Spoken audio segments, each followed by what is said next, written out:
Hello বন্ধুরা, welcome back. চলে এসেছি নতুন একটা ভিডিও নিয়ে। আশা করি তোমরা ভালো আছো, সুস্থ আছো, খেলা দেখো, খেলাকে সাপোর্ট করো, আর অনেক করে ভিডিওগুলো কিন্তু লাইক করে দাও, সাবস্ক্রাইব করে দাও, আর শেয়ারও করে দাও। চলো ভিডিওটা এগোনো যাক। সবার ফার্স্টেই আসি যে ইস্টবেঙ্গল এবং উড়িষ্যা ম্যাচ যথেষ্ট একটা হাই ভোল্টেজ ম্যাচ ছিল, যেটা দু দলেরই কাছে কিন্তু গুরুত্বপূর্ণ ছিল। উড়িষ্যা জিতলে অনেকটা এগিয়ে যাবে তারা, এবং ইস্টবেঙ্গল জিতলে টপ সিক্সে তারা এন্ট্রি করতে পারে, বা সেই চান্সটা ছিল। সামহাও ইস্টবেঙ্গল কিন্তু গোল করে আবার হারতে হয়েছে। একটাই প্রশ্ন যে ফার্স্ট হাফে এত কেন ডিফেন্সিভ? উড়িষ্যা আইএসএলে, শুধু আইএসএল না, সুপার কাপেও যেই টিমটাকে সব থেকে তাদের ইরিটেট লাগে, মানে সেই টিমের কাছে তারা একটু ইরিটেট হয়ে যায়, এবং প্রত্যেকটা প্লেয়ার তাদের 100% দেয়। হ্যাঁ, আমি বলছি না যে অন্য কোনো ম্যাচে তারা দেয় না, নিশ্চয়ই দেয়, কিন্তু ইস্টবেঙ্গল ম্যাচে কিন্তু তারা বেশি দেয়। তার ফলস্বরূপ হচ্ছে যে কোচ লোবেরা, উড়িষ্যার কোচ লোবেরাকে আমরা একটা বক্তব্য বলতে শুনেছি, যেই বক্তব্যটা কিন্তু অন্য কোনো টিমের বিরুদ্ধে করেনি। সেই বক্তব্যটা কি করেছে? সেই বক্তব্যটা সে করেছে যে ইস্টবেঙ্গল কোচ শুধু রেফারির বিরুদ্ধে যায়, এবং নানান ধরনের যে সুপার কাপ রেফারির দয়াতে জিতেছে। একটা কথা তাকে উদ্দেশ্য করে বলতে চাই, সে অনেক বড় মাপের কোচ। ইস্টবেঙ্গল রেফারির দয়াতে সুপার কাপ জিতেছে। যদি তেমনটাই হতো তাহলে দিয়াগো মরিসিও যে পেনাল্টিটা পেয়েছিল, সেই পেনাল্টিটা একটুখানি সন্দেহজনক ছিল। আর যখন আইএসএলে ফার্স্ট লেগে যখন ইস্টবেঙ্গল আসে উড়িষ্যার সাথে, সেই দিনকে কিন্তু উড়িষ্যাকে খালি হাতে ফিরে যেতে হতো। অবশ্যই ইস্টবেঙ্গলের কাছে 3 পয়েন্ট চলে আসতো। অ্যাকচুয়ালি ইরিটেটেড হয় বলেই, এবং ইস্টবেঙ্গলকে কিছুটা সমীহ করে। উড়িষ্যা টিম কিন্তু ইস্টবেঙ্গলকে সমীহ করে এবং করছে, রিসেন্টলি করবেও। ইভেন কালকেও সেই জিনিসটা ঘটেছে। ইস্টবেঙ্গলের দুর্ভাগ্য এবং কপালই, হয়তো কপালটাই দুর্ভাগ্য, যে একটা বাজে গোল খেয়ে গেছে, যেটা ভিক্টর ভাস্কেজের ক্লিয়ারেন্স করা উচিত ছিল, যেই জায়গাটা দাঁড়িয়েছিল সেটা বুঝতে পারিনি। আফটারঅল ম্যাচে কিন্তু সেইভাবে উড়িষ্যা অনেক ফার্স্ট হাফে অনেক অ্যাটাক করেছে, নো ডাউট, কিন্তু ইস্টবেঙ্গল ডিফেন্স কিন্তু যথেষ্ট শক্তিশালী ছিল। এবং যেই পেনাল্টিটা দেওয়া হয়েছে, সেই পেনাল্টিটা আমায় আবারও বলছি যে অ্যাকচুয়ালি রেফারির দয়াতে ইস্টবেঙ্গল না, রেফারির দয়াতে বেঙ্গালোর, রেফারির দয়াতে উড়িষ্যা, রেফারির দয়াতে এমবিএসজি, সেটা প্রত্যেকেই দেখেছে। সুতরাং তারা যদি বলে, তারা যদি ডিনাই করে, তারা কি হাইলাইটসটা দেখতে পারে একবার? অবশ্যই হাইলাইটস রয়েছে। তা সুতরাং এইসব কথাবার্তা বলে নিজেদেরকে ছোট করাটা আমি মনে করি বন্ধ করা উচিত। আর কোচ কার্ল স্কোয়াদ্রার যেটা করছে রেফারির বিরুদ্ধে, সেটা করা উচিত, একদমই করা উচিত। কেন, যদি 3টে বা 4টে টিম যদি আইএসএলে খেলে, এবং 3টে-4টে টিমকে মানে রেফারি যদি উতরে দেয়, তাহলে আমি মনে করি না বাকি যে কটা টিম আছে তাদেরকে খেলানো উচিত। 4টে টিমের মধ্যেই গ্রুপ স্টেজ করে ফাইনাল দিয়ে দাও, হয়ে গেল, দ্যাটস ইট।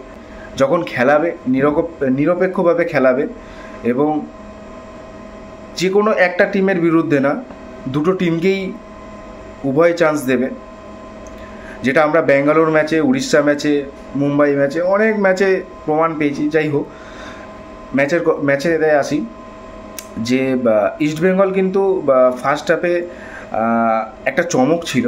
সবার আগে বলে রাখি, ইস্টবেঙ্গলে কিন্তু একটা চমক ছিল, যে কালকে 3 জন যারা নিয়মিত এবং গুরুত্বপূর্ণ তাদেরকে বসিয়ে পিপি বিষ্ণু, অজয় ছেত্রী এবং মহেন্দ্র রাও দেশাই, এদেরকে নামায়। আর ভিপি সুয়ের। তা এরা যেটা হয় এই টিমের বিরুদ্ধে, উড়িষ্যা টিম যথেষ্ট ভালো টিম, তারা ভালো একটা ফর্মে আছে। এই উড়িষ্যা টিমের বিরুদ্ধে এই টিম নামানোর জন্য সত্যিকারের হ্যাটস অফ কোচ কালস্কোয়াদার, এবং তার মাথাতে একটা অন্য ধরনের প্ল্যান ছিল, সেই প্ল্যানটা এক্সিকিউটও হয়েছিল। তার ফলস্বরূপ ছিল 36 সেকেন্ডে গোল, অসাধারণ পিভি বিষ্ণুর একটা অসাধারণ গোল। যে গোলটা ধরে রাখতে পারিনি তার কারণ হচ্ছে মান্দার রাও দেশাইয়ের ডিফেন্স এত পুয়ার।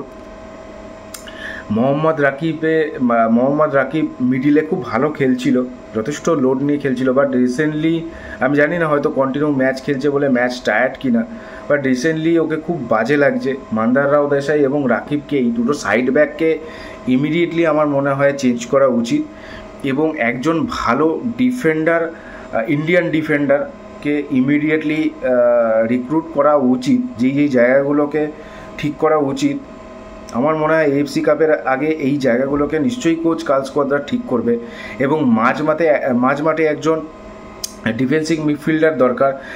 সৌভিক চক্রবর্তীর বিকল্প, নট অজয় ছেত্রী, সৌভিক চক্রবর্তীর বিকল্প, যে সৌভিক চক্রবর্তীর লেভেলে না হলেও সৌভিক চক্রবর্তীর কিছুটা লেভেলের খেলতে পারে, শুধু লাতালাতি করেই হয় না। তা কিছু কিছু জায়গায় কিন্তু অবশ্যই পূরণ করতে হবে, নইলে কিন্তু এএফসি কাপটাও কিন্তু হাতছাড়া হতে পারে।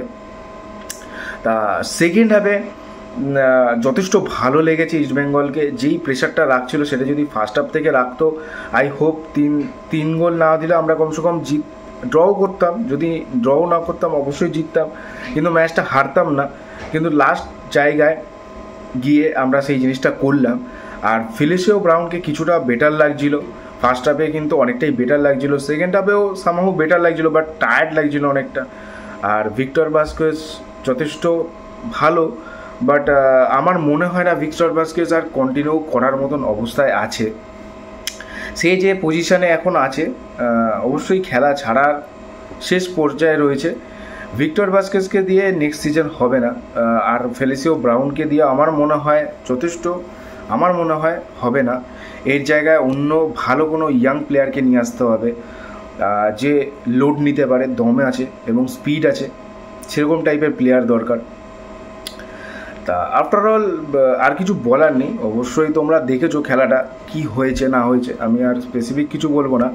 বাট একটা জিনিস আমি বলতে পারি যে টপ 6-এ যাওয়ার আশা কিছুটা কিন্তু কার্যত শেষ বলা যেতে পারে। এখন হয়তো কিছু কিছু টিমের ওপর তাকিয়ে থাকতে হতে পারে, তারা যদি কিছু করে তাহলে আমাদের চান্স হবে এরকম পজিশানে।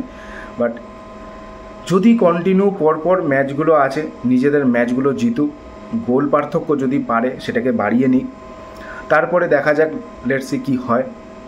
বাট একটা কথা, যে এই টিমটার যে মূল স্তম্ভ ছিল যারা, তারা কিন্তু যথেষ্ট ভালো ছিল। তারা যদি আজ থাকতো, আই হোপ এই উড়িষ্যা টিম কিন্তু আবার হারতো আমাদের কাছে। বাট সামহাউ একটা সেট টিম যেটা ভেঙে যাওয়ার ফলে যা হওয়ার তাই হয়েছে। আর নতুন প্লেয়ার সেরকমভাবে কিছু আসেনি, যেটা বিদেশি বলাই ছিল যে সামার ট্রান্সফার উইন্ডোতে আসবে প্লেয়ার, এখনও কিছু সেরকমভাবে কনফার্ম আসেনি। যদি আসে নিশ্চয়ই জানাবো। জয় ইস্ট বেঙ্গল, ভালো থাকবেন, সাবস্ক্রাইব করে দেবেন।